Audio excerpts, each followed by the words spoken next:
Good morning, good afternoon, good evening, wherever you might be. Hello and welcome. Welcome to the second installment, the second episode of Real Estate English Stories. Today I'm joined by Elisabetta Tiziano, and we're going to talk about her story, her journey with real estate, her journey with English, and whatever comes up. And Elisabetta is not actually a client of mine. We haven't worked together, but we actually met on LinkedIn, and we've been communicating. We've been messaging now, I think, for about a year, but only recently spoke live together for the first time in preparation. I asked her, would she like to do this, and she decided yes, this would be a great challenge for her. So I'm going to stop talking and get Elisabetta in here. So here we go. Elisabetta, you are live. Hi, and thank you for the invitation. You're welcome. Okay, so I haven't given any backstory to you. I just gave our personal backstory quickly. I said that we've met on LinkedIn and we've been messaging for about a year, and that's it. And we haven't actually worked together, but we have spoken a lot about our conversations have always been about real estate, English, working internationally, and this kind of thing, haven't we? So why don't you quickly share a little bit about yourself and your story? Yes, I'm basically rather new to the business because I was doing something completely different before. I was working in logistics, and then I decided after the big pandemic to change completely my life and perspective. So I decided to do something that I always liked, which is working with real estate. And what I've been doing is I've been bringing with me the tools that I had from my previous job, which were talking to people, talking to multicultural environments, and working into multicultural environments into what I'm doing today. Um, I think it's quite a winner because working with real estate, it's really working with people and dealing with emotion, dealing with what people think, because basically what they have and what they want to sell and what they want to buy is one of the most precious and biggest experience they have in their own life. So that's what I like. Would you like me to give some more insights or? Well, as I said to you previously, we have an outline, but we don't have to follow it to the letter. There's no one else coming around and making sure we're doing it correctly. Yeah. Well, where would you like to start? Because we've got some things. We could start with your previous work history, or we could jump in. You sort of touched a little bit there on your philosophy regarding how you work with clients. Maybe we should go in order so we don't jump around too much. Let's talk a little bit more about your previous experience and previous life. Yeah, your previous life, the life before real estate. The life before ground zero. Yeah.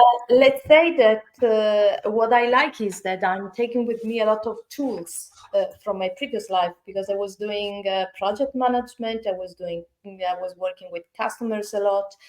And I've also been traveling a little bit around. So I've been facing myself with a few of the real estate challenges, because basically I've been changing cities and my home quite a number of times, I think 14, something like that. And let's say that going outside Italy, it was not that easy to find people that could help, because I've been living mainly in Northern Europe.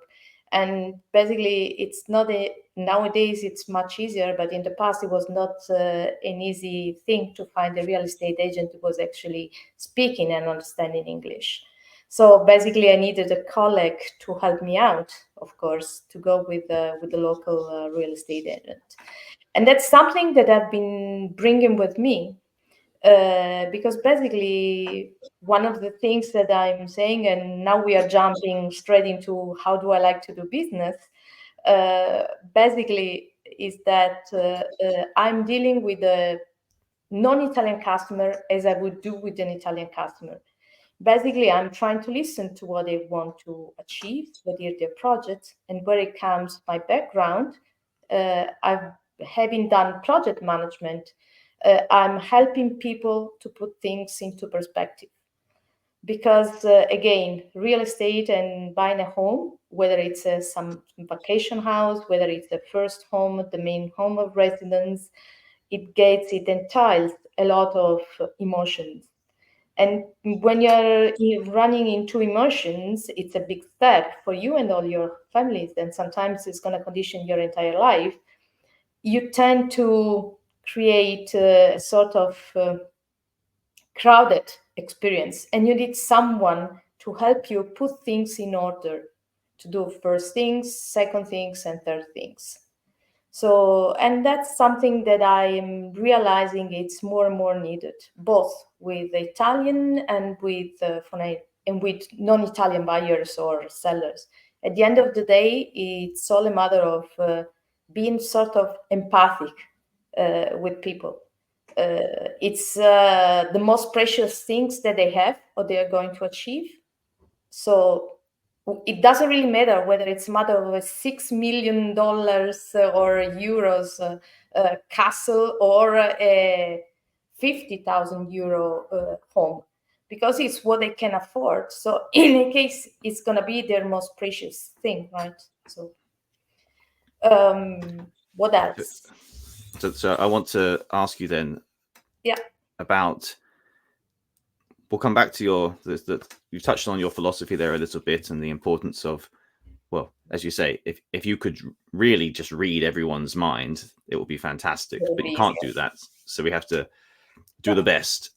But I wanted to ask you a bit more about, first of all, I think it's really interesting that you've been on both sides of this experience. I imagine I might be painting with a very broad brush, so I might be making a big generalization. Yeah. But I think a lot of agents, a lot of people that come into real estate, they start on the local level, and they go from there. You know, a lot of people, a lot of agents are just working in their hometown, and there's nothing wrong with that. But they haven't had that international experience that you've had. So I get the impression, when we've talked about this before, that you have some of your own, perhaps horror stories might be a strong word. I don't know. Do you have a horror story, or do you have an experience that stands out in your mind from before, when you had to purchase a home or when you had to look for a home? Do you have a story that you can share that sticks out in your mind? Yes, I do. I've been living in Denmark, and actually Denmark, I'm lucky because many of them, they do speak English. I've been living in Copenhagen actually, but it was something like 20 years ago where I was looking for a home. And I actually have been so lucky that I had one of my colleagues that took the time and has been really, really nice to help me out, simply because it was very challenging to find the right spot. Especially because when you are a non-local buyer and you don't know your way around, and then you have to find a place where to live, and then you have to go to work, you really don't know much about what's public transportation is looking like, how far it's going to be from the office, how far is going to be the I don't know, something like the gym or the supermarket or whatever. So you really have zillion of questions, and you have zero time because you have to find a place. So the challenge being that real estate agents, as it was in the past, they were simply just saying, giving for granted that you would know what you are after. But if you are a non-local, you really don't know whether you're, I mean, for instance, I'm living in on the Ligurian Riviera, close to Genoa. For them, whether it's called Imperia, La Spezia, or Genoa, they don't know exactly what is the difference, because they don't know what is the distance between the biggest airport, there are international connections, can you rent a car? I mean, there are a lot of information that you cannot withhold, but you have to support. So basically, I would say that in a way, talking to a non-Italian customer, it takes you much more energies and much more efforts. You need to understand whether they have kids or not, whether they can have some leisure time for kids, what is that they're after. I mean, it's in a way, it's similar how you would like to talk to them and how would you like to treat them compared to the Italian one. However, on the other hand, you have to use much more energies because they simply don't have enough information. That's yeah. And when you were looking for your first home Yeah. in Copenhagen, and when you were going through that experience, so did you have this problem directly where you felt that the agents that you worked with didn't, or maybe you didn't know at the time, maybe you realized later, oh, they didn't take Exactly. this into consideration, they didn't, so in your first home, what problems were there? Were you too far away from the supermarket? Did you were you next to a factory? Like what happened? Like what happened that you weren't expecting? The first time, basically, I was willing to live downtown because I always loved to live downtown. And challenge being, I was going to travel a lot. So eventually, it was not an easy thing to find what you are after. Finding something which was really nice at a decent price, because prices are also skyscraping. There is also an issue in budget, meaning that you don't really have the feeling of how much the money is worth it when you're going into a foreign country. You sometimes feel that you're getting a lot, but then in real time, you realize that it's not really much, because if you have to pay for your utilities, if you have to pay for everything, then your budget must be much lower compared to what you expected. So you need to get assistance in this respect. You need to get people that are helping you. I've been lucky because I had a company behind me. But very often, when you're talking about single people that are going out to buy a home or to search for a place where to live, it's not really the same. They don't have the whole background. And nowadays, we also do have the web, which is quite helpful sometimes. However, it's also filled up with some wrong information, and people that come here having a completely different picture of what reality is. Because, of course, you cannot distinguish what is good information and what is bad information if you don't know what is that you are after, right? So it's another aspect. 20 years ago, the websites, they were not that much developed yet. I mean, we were still talking the traditional real estate, where you had people that were walking around. You had to look into newspapers to find an advertisement, or you were to go and look at windows, right? So it was much more challenging. Today, it's you have everything on websites, and you can search beforehand. Do I like the neighborhood? Don't I like it? And so on and so forth. So in a way, it's true. You do have more information. On the other hand, at least in Italy, it's not that easy to find all this information in English.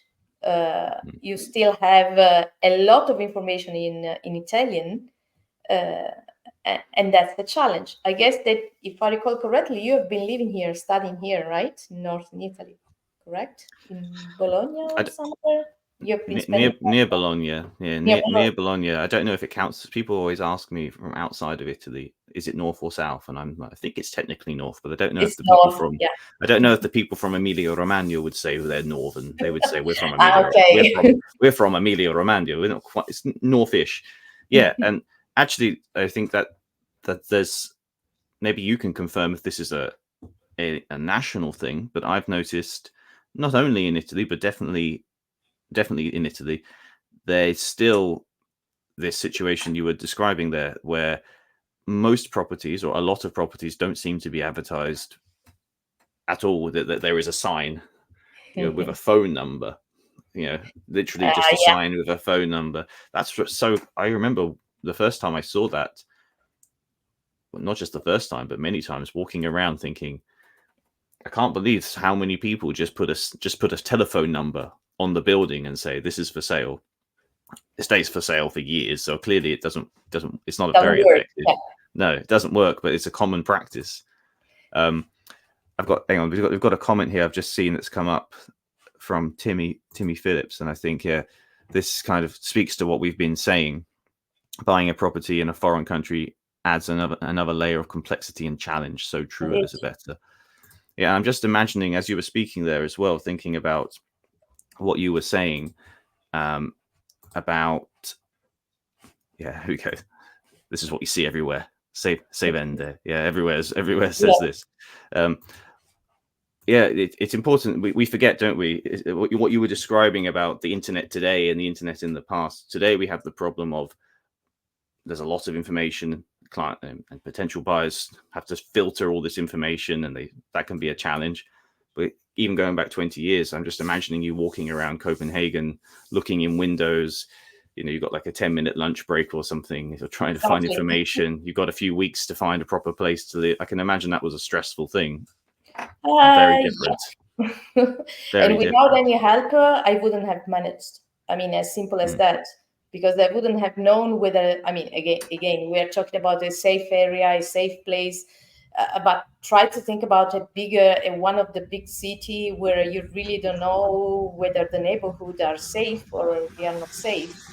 So there are a lot of different concerns that you might have to face, right? And again, as you were mentioning, you gave me a good hint. Talking about the plate that you and all the signs that you find around with private people trying to sell their home. It's a mission. I mean, there are a lot of people, there are many people that do believe that real estate agents are not trustful. So what they do is they do, okay, if you can do that, I can do that. But then eventually you find out, as you were rightfully saying, that you see those signs which are staying there forever, simply because it's not as easy as it might seem. You have a lot of paperwork to do. You have a lot of documentation checks.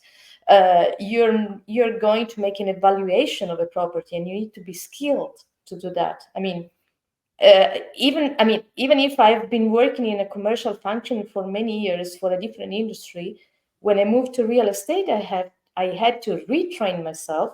I've been studying, I've been doing an examination, and I've been taking my license. So that's not something that you just can improvise yourself and just say, okay, from now on, I'm gonna sell my home. Either it's gonna take forever, if you ever manage, because you do not even know whether you have all the documents which you need to do, right, and you need to have in order to be able to do that. I mean, there are a lot of parts that people simply do not think. They might say, well, it's going to be the easiest thing on earth. And then eventually you figure out, well, okay, maybe it's not the easiest thing on earth. While if you go through a real professional person, you will manage to sell your place in a much shorter time compared to whether you were to do that yourself. So yeah, it's funny as well, though, because this whole thing of the people putting their private for sale signs on houses, you say people think, oh, that's easy, I can do it, but there's obviously a cultural thing here as well, because in the UK, I mean, I don't think that just doesn't happen. I worked in property management. My family's business was property management, so I experienced this. Even when people would do, if you like, off-plan deals, or when people would do deals that weren't advertised between friends, between business people who knew each other, they would still always use an agent or a lawyer, someone who knew the laws. There's always an external professional involved, because the idea, and the UK doesn't have licensing requirements for agents. Anyone can be an agent. Okay. But there's no licensing requirements. But the idea that that's something you do on your own is something that you just don't do. You just don't see it. I think you see it now a bit more because of the internet. It's easy to post an ad on the internet. But again, I don't know anyone who's ever bought a house this way. But I want to go on to the point. Something you said, you jumped onto something I want to talk to you about, trust and trusting agents. But before we do that, I just want to finish this. I've got a final question for you, because of your experience as someone coming into real estate, you might be able to answer this question better. or very well. For someone who, what questions do you think are really important for people who are coming into a foreign country, who need to, for example, if I were coming to you to speak to you about buying a property in Liguria, what are the key questions that you think foreign buyers need to ask or need to be aware of? What things must they ask that they might not? Obviously, there are some clear questions, but the clear things you should ask. But the things they might not think about, what do you think is important? One of the first questions I would ask is what about public transportation, for instance? It's really much, and it's very much depending on where they come from. For instance, if you're coming from US, again, US market in Italy is growing a lot. There are many people from United States that are willing to buy a home vacation in here. Then, of course, you need to be aware that you might need proximity to a big airport. I mean, not only a national airport, maybe you need to know the proximity with a intercontinental airport. And what is the best one? What is the easiest way to get here? It doesn't really make any sense that you're buying a holiday home and then you simply cannot use that because you are going to pay a fortune in a plane ticket just because you're finding a house that you like, but it's located in a place which is completely far off from any kind of public transportation. Then you must have a car, and then it's additional costs, right? So you have to take a lot of factors into account. Then, of course, one of the main question of the first questions that I would ask is, are you on your own? Are you all adults? Do you have kids, or do you have young children? Do you have, I don't know, teenagers? Because then it's also extremely important. If you are a kid and you don't have anything to do when you're getting somewhere, why would you like and would you be happy to go with your parents? And then eventually they would lose interest. And then it would be a bad deal for them. I mean, it's different. It's not selling a pair of shoes. I don't like them, so I will not wear them any longer. I will just throw them away. If I'm buying a house and I'm maybe taking a mortgage, I'm taking on a loan or something like that, and I don't know whether it's the right fit for me and for my family or for my friends, then it doesn't really make any sense. So what I would recommend is, first of all, to check how the transportation is it, whether it's proximity. For instance, we are living on the sea, on the beaches. So is the sea my main interest, or maybe, I don't know, I'm just shooting right now. We're talking theoretically. Is the beach my main interest, or maybe are summer sports the interest that I have, if it's a summer vacation, right? House. Or maybe you might also decide that you want to invest in something. You want to buy something and then to rent it out for the period that you don't use it. So there are all these kind of consideration, and that's one of the reasons why I think we talked about that once in one of our previous conversation. You need to find a partnership with the person that you're working with. The real estate agent must be your partner in your search. It's not something that you see on a window and you say, I like it, because you don't know everything behind what is behind that window and behind that picture. So, and again, when we were talking about trust before, if you're not totally open, if you are a buyer and you're not totally open with your agent or the person you're working with, you might eventually end up not getting what you're after. It happened to me, for instance, recently. Now, I'm sorry, I'm talking anecdotes, but I think that real life example might help anybody to understand a bit better. It was this couple from Germany. They were after, they fall in love, totally in love with a house that we had. And of course, the main question that I ask is, what is your budget? Because it's the main question. If I'm showing you something that you cannot afford, the most likely consequence is that you will never like anything that you can afford. I mean, everybody would love to have a 5 million euros penthouse somewhere, right? But not everybody can afford it. So um, they told me an amount of money. So, okay, I said, unfortunately, the owner of that place will not give in for that amount of money. The minimum that it will accept is, I don't know, I'm just shooting numbers right now, 500. And they say, oh, okay, we can afford that, and so on and so forth. I say, okay, I'm just telling you, now it's brand new. We need to wait. If 6 months are passing and he's not getting what he wants, most probably he would be able to reconsider a lower offer, but not right now. So eventually, when the house has been sold for the amount that the owner wanted, then they say, yeah, but we could have been easily matching up that amount. I'm just like, sorry guys, it's too late. So just to confirm that I've understood. So they told you this is our budget. The offer, the minimum offer was this high. They didn't want to make it, and when it sold for this much, they said, "Oh, actually, we had more money, but we didn't tell you." Exactly. And actually, I was believing, because I'm genuinely thinking that if you're telling me that you cannot afford such a thing, I have no reason to believe that indeed you can. And it's just to save money. So it's much better if you trust the person that you are working with and you are completely open. I mean, all the time when we have been having customers which have been completely open, actually they were all happy customer eventually, because they got what they wanted.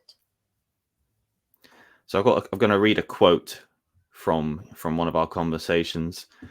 And it ties exactly into what you're saying now. You said to me, "People don't trust real estate agents. I would like to kill this boundary. That's my goal." So, I mean, yeah, I'm sure everyone here who works in real estate who's watching this knows that this is not a secret, that there's A mistrust. there's not a lot of love for real estate agents. Well, actually, that's not true. I think most people who have dealt with a good one fall in love with that person and they want to work with them again in the future. So it does exist, but lots of the average member of the public has a negative view of the average real estate agent. I think that's I don't know if that's true everywhere, but in my experience, that's true.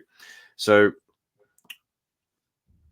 at the same time, what you just described to me sounds like a strange, as someone who's more of an involved, but an outsider of the industry.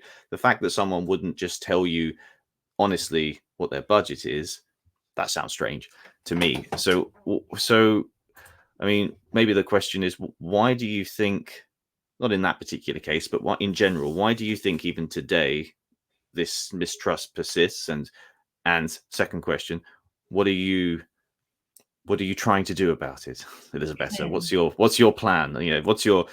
What you said, I would like to kill this boundary. So what's the plan? How are you going to change? You're going easy on me, right? Take it one part at a time. First part. Yeah. Why does trust still persist? Mistrust. Yeah. The mistrust persists, first of all, because of the past. Meaning that, again, in the past, buying houses were like buying a pair of shoes, because you could find them on a window and you would see what you would get. And of course, most probably you didn't see the full picture back then. And sometimes you got some very bad experience, which might be fair and square, because you might have it with doctors, you might have it in anywhere, right? The thing is, doing one size fit it all approach is not working, even in our point. I think that in our industry, I think that first of all, you might trust your gut feelings, meaning that if you're talking to a person and you feel that this person is genuine, why do you think upfront that they just want to walk on your back and just take advantage of you, rather than thinking that it might be actually what you see is what you get, right? That is the first reason. And then the second reason is again the websites. Most Italian, and I could see that on various, there are those Facebook groups where you can, I mean, today a lot of the advertisement go through social media. And I think that many of the real estate or the colleagues that are listening in today are part of those groups, as I am. And you can see around that many are trying to find a way around because they do see and they do feel that there is not a total honest approach, that is just stealing their money. And on top of that, I might add, even though I dislike it, there is a lot of this Mediterranean approach mistrust, especially from abroad, where you do feel that you do have the negotiation that must be negotiated and everything must be negotiated, which is partially true. But again, you need to find a partner. You cannot be alone and face alone something like such a big step in a foreign country. I wouldn't do that in a foreign country if we wouldn't have any partner to work with. Can I just interrupt you on that point, Elisabetta? So there's a not interrupt. I wanted to expand on it, explain exactly, because I got a comment here from Steve, which I think this goes on with what you're saying. So Steve, hi from the French Riviera. This is a 70% foreign market, and in my opinion, the key to understand the difference between buying cultures. Sorry, the key is to understand the difference between buying cultures and buying processes. Agreed. Now, you just used the term. You said the Mediterranean approach. You said some people have this mistrust of the Mediterranean approach, or they have this idea about what it is. And you said it has. Can you just expand a bit more? Like, what do you think the outside perception is of the Mediterranean culture? Now I'm going back to my previous life and to my previous job. Okay. Working, I mean, I'm a Mediterranean person, right? And I've been working in Northern Europe. And I've also been dealing with Mediterranean counterparts in different countries, whether they might be in Greece, in Egypt, in any country. And actually, there is this sort of we're Northern European or we're doing things differently, which in a way is true because there is in one of the management seminar that I took back then, there is this kind of split where the Northern European, much close to the American way of doing business, which is called deal oriented, while the Mediterranean approach on the other side is called people oriented way of negotiating, meaning that you establish a relationship first and then you move forward. While in the Northern European part, I mean, again, pardon me if I'm getting it wrong, but in my humble experience, it has been very much the case. It's much more deal oriented, and you would feel strange if somebody would want to establish a closer relationship to you at first, and it's not somebody that you know. Does it answer your question, or? Yeah, I think that I would concur. I would agree. Well, I haven't worked in other that's not true. I mean, I've lived in the Netherlands, so I've lived in the Netherlands, and Okay. I left the Netherlands. I went to Italy, went traveling, went back to the Netherlands, and came back to Italy. So I have been, and obviously I've been in the UK most of my life before this, and I've spent more time in the UK now. So yeah, I would agree from my experience that you could draw a line across Europe, and there is, broadly speaking, a northern and a southern European culture.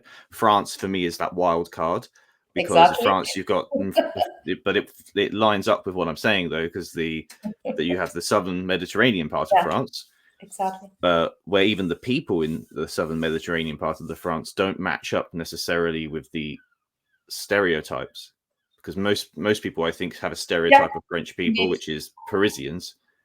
which is not, the northern, which is North Europe, Paris. Yeah, exactly. So that's, I don't want to say any more about French people because that will make, I don't want to upset anyone because I haven't lived there. So I'm just saying the perception was, again, they are, like you've described, they're very warm, friendly people in the Mediterranean.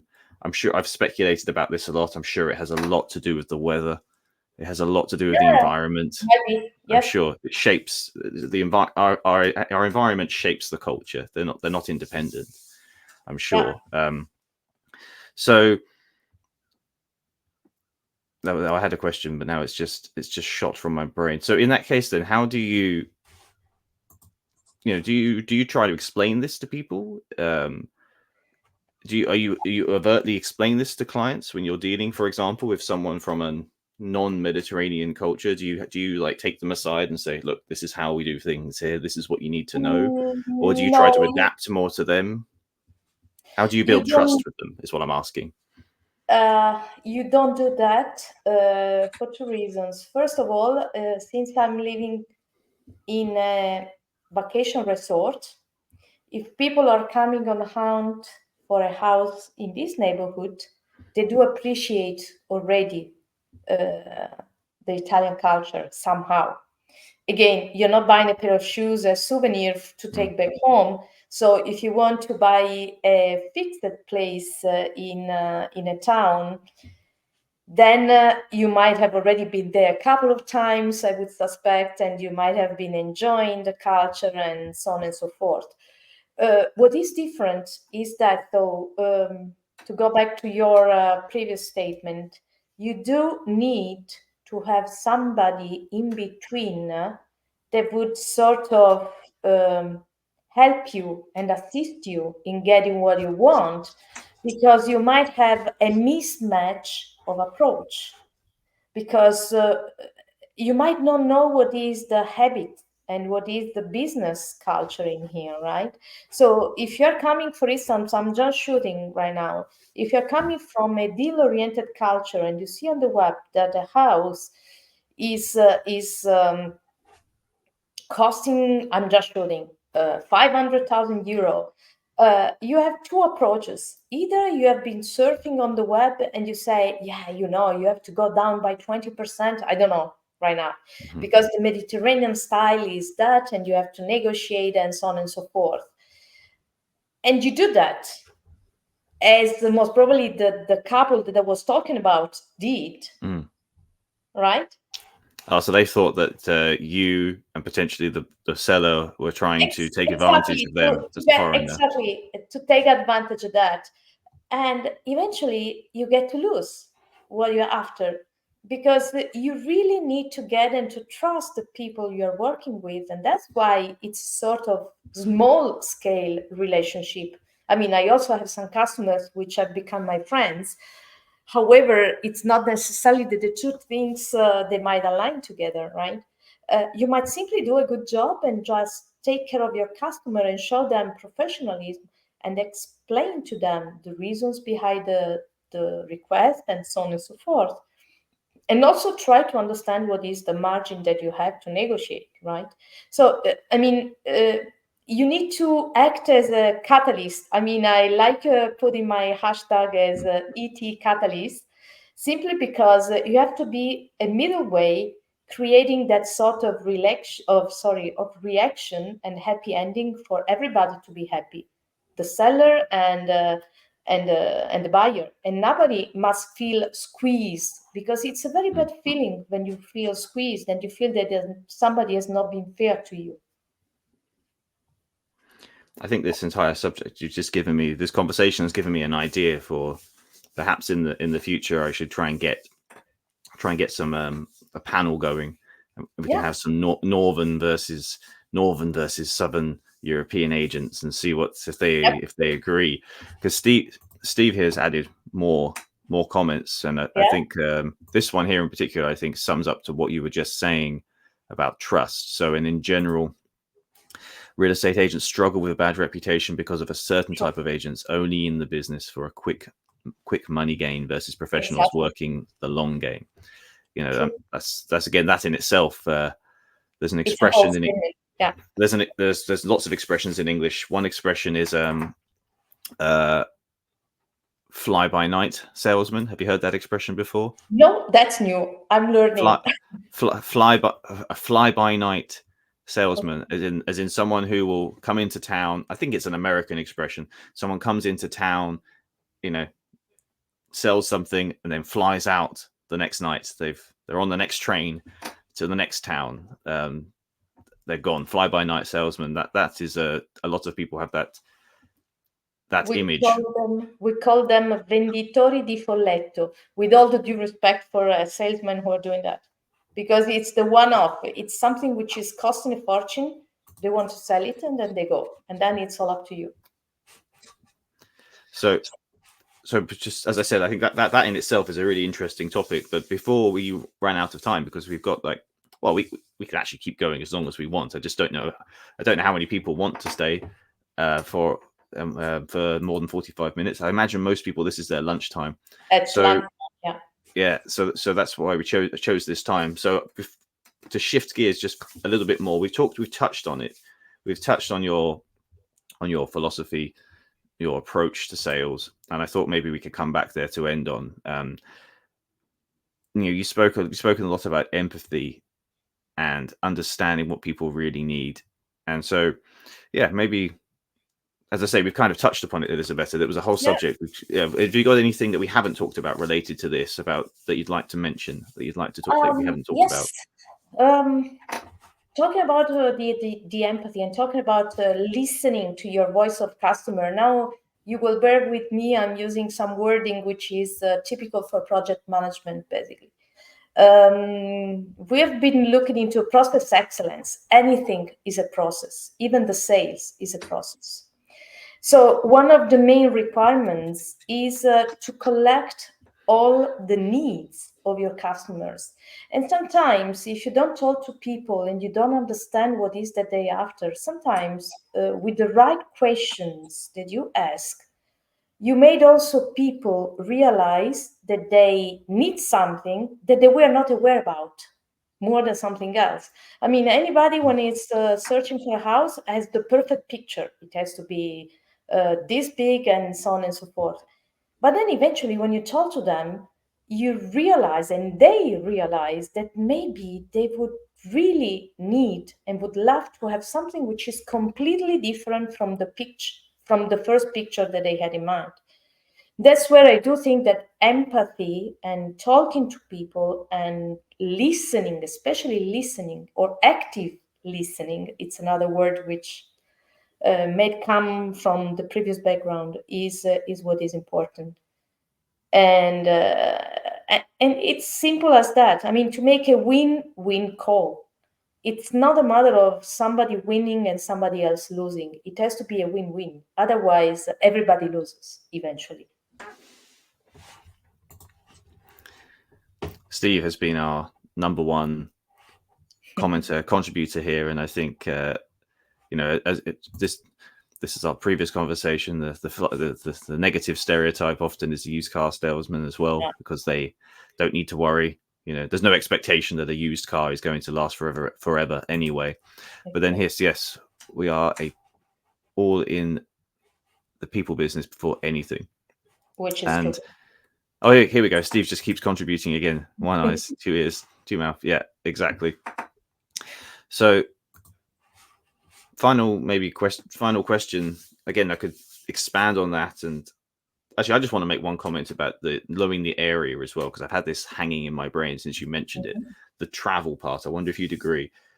I think enough people, I think if I were going to, or when in the future, if and when I seek a property abroad, the travel from the airport to the destination is going to be the number one thing, because it's something you don't think about until also just Googling it is not enough, is it? Google, that airport is that far away. Oh, that's okay. It's an hour. Well, how? An hour how? Is it an hour by train? Is there a bus? Is it easy? Is it regular?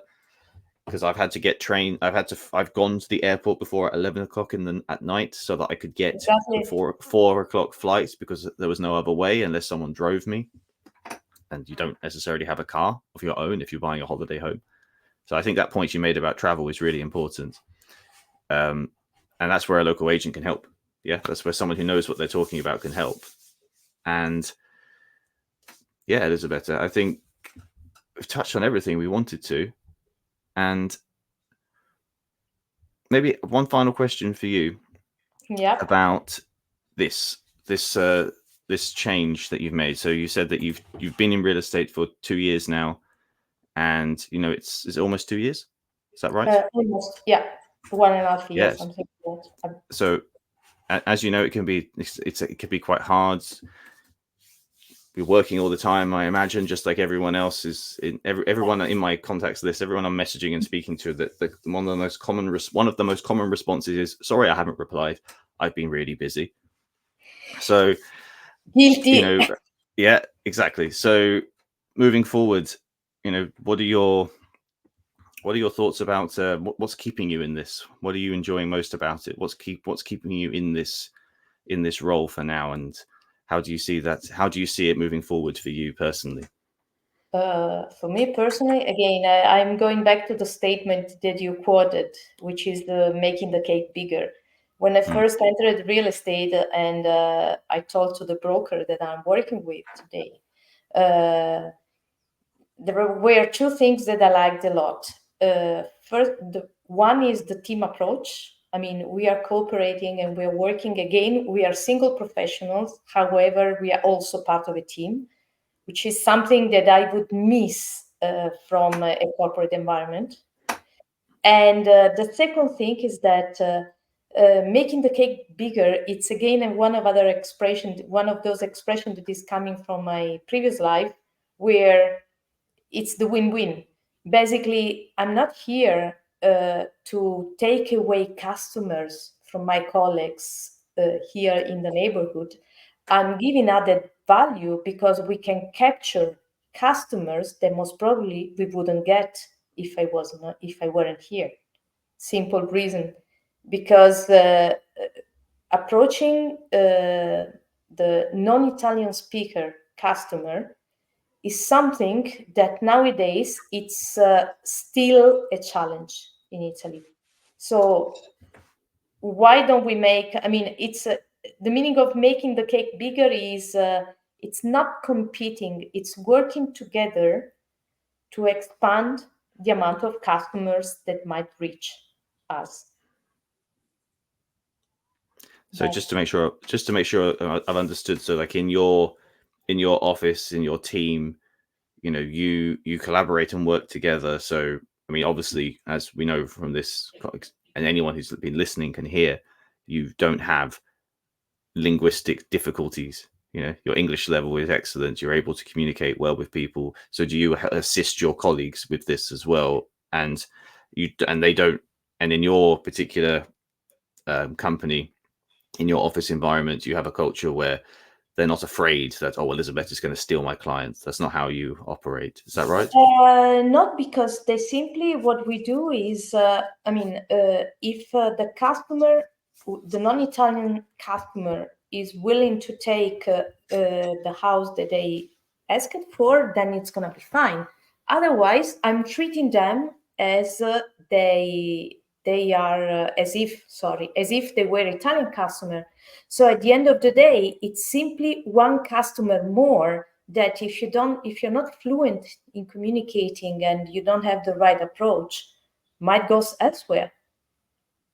So even if I'm dealing with it, it's becoming my customer. However, I'm not damaging my colleague because he wouldn't be doing anything with the lead that he has got, right? So it's basically getting some information that I might use of. Okay, fantastic. Thank you, Elisabetta. We'll stop there. Unless there's anything that we haven't mentioned, or do you want to plug anything or share anything in particular? Have you prepared your list? 4 minutes late. Yeah. That's okay. That's okay. I mean, anyone who's interested, most people will rewatch this later, and anyone who's interested, they're still here. So don't worry. All right. So thank you everyone for watching, and thank you for there's quite a few comments today. I got to most of them, but not to all of them. If I didn't get to your comment, it wasn't because I was ignoring you. It was because I was concentrating on the conversation. So thank you, Elisabetta. Thank you for everyone that came. And I will end the stream there. Okay.